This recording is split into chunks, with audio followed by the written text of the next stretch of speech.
কবিগুরু রবীন্দ্রনাথ ঠাকুরের প্রশ্ন। ভগবান, তুমি যুগে যুগে দূত পাঠাইয়েছ বারে বারে দয়াহীন সংসারে।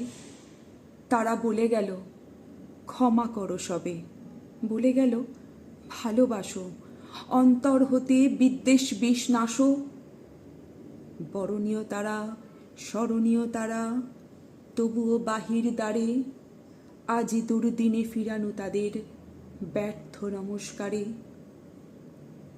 আমি যে দেখেছি গোপন হিংসা কপট রাত্রি ছায়ে হেনেছে নিঃসহায়ে।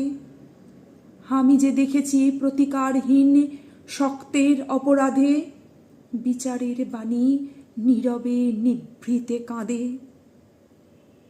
আমি যে দেখিন তরুণ বালক উন্মাদ হয়ে ছুটে কি যন্ত্রণায় মরেছে পাথরে নিষ্ফল মাথা কুটে। কণ্ঠ আমার রুদ্ধ আজিকে বাঁশি সঙ্গীত হারা আমাবস্যার কারা লুপ্ত করেছে আমার ভুবন দুঃস্বপ্নের তলে। তাই তো তোমায় শুধাই অশ্রু জলে, যাহারা তোমার বিষাইছে বায়ু নিভাইছে তব আলো। তুমি কি তাদের ক্ষমা করিয়াছ? তুমি কি বেসেছ ভালো?